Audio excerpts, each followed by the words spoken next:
I'd never seen the horror film Infinity Pool until this year's 31 Days of Horror movie marathon. And I have to say, though it's obviously commentary on class and tourism, the way rich people dehumanize the poor and indigenous, it's also just reading as really heavy connective tissue for the film's true focus, which is striking and abstract cinematography. That may sound like a criticism.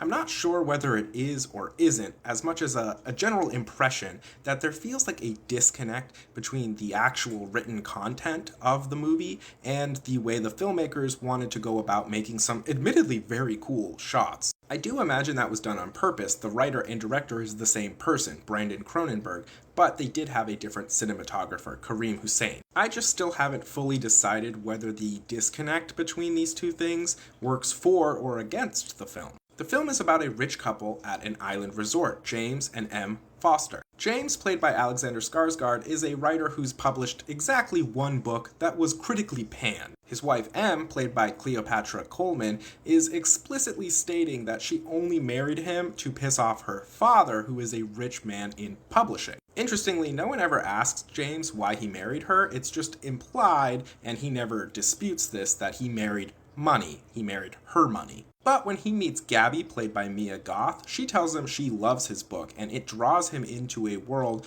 of this group of rich men and women who come to vacation on this fictional island of Latolka and take advantage of a specific quirk of the law there. You see, Latolka has a lot of different offenses to the law, where the punishment is of a capital nature, usually death. But the law has come to an arrangement with the Latolka Board of Tourism to allow rich tourists like these to skirt the law when they are found guilty of such offenses. For an exorbitant fee, instead of being executed, they can pay for Latolka to make a perfect replica of them, including their memories. And that replica is who's executed in their stead.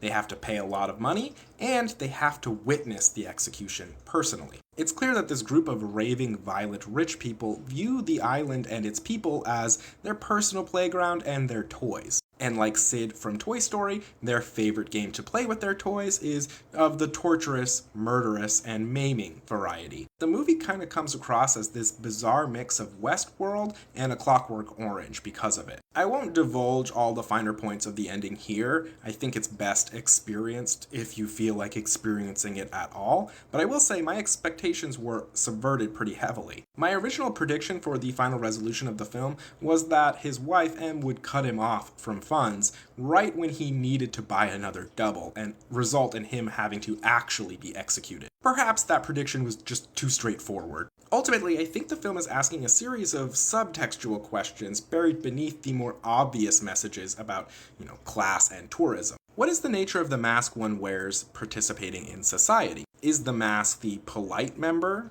participating civilly?